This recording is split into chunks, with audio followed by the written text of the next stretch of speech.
Fragment from In Ghostly Japan by Lafcadio Hearn. It was at the hour of sunset that they came to the foot of the mountain. There was in that place no sign of life, neither token of water, nor trace of plant, nor shadow of flying bird. Nothing but desolation rising to desolation, and the summit was lost in heaven. Then the Bodhisattva said to his young companion, "What you have asked to see will be shown to you, but the place of the vision is far, and the way is rude. Follow after me, and do not fear. Strength will be given you."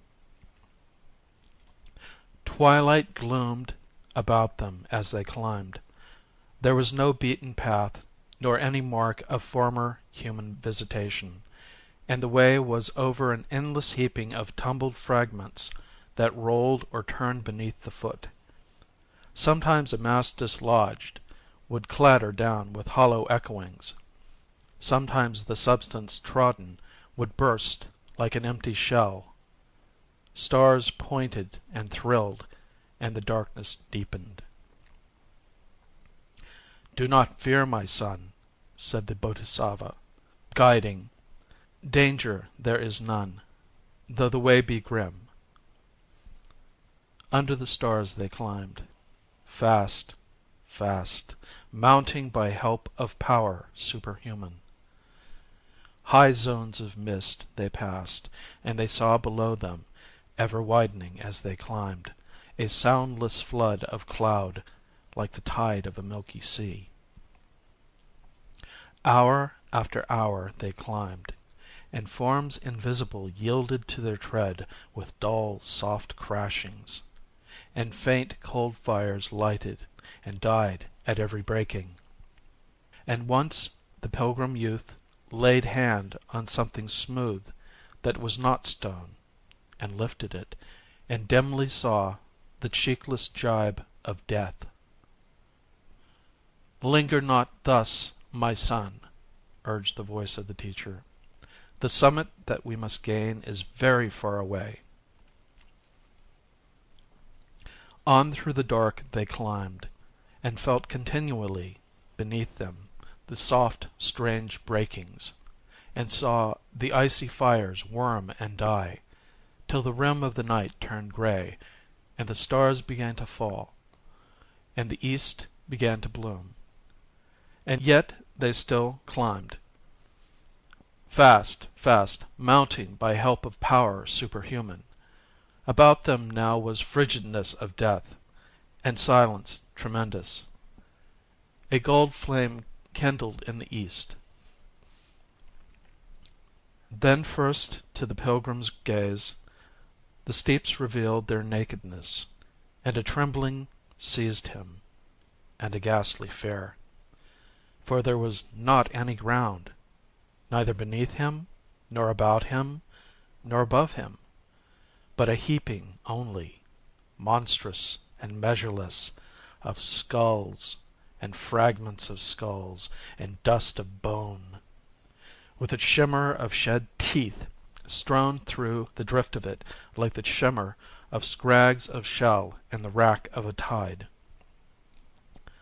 "Do not fear, my son," cried the voice of Bodhisattva. "Only the strong of heart can win to the place of the vision." Behind them the world had vanished. Nothing remained but the clouds beneath, and the sky above, and the heaping of skulls between, upslanting out of sight. Then the sun climbed with the climbers, and there was no warmth in the light of him, but coldness sharp as a sword.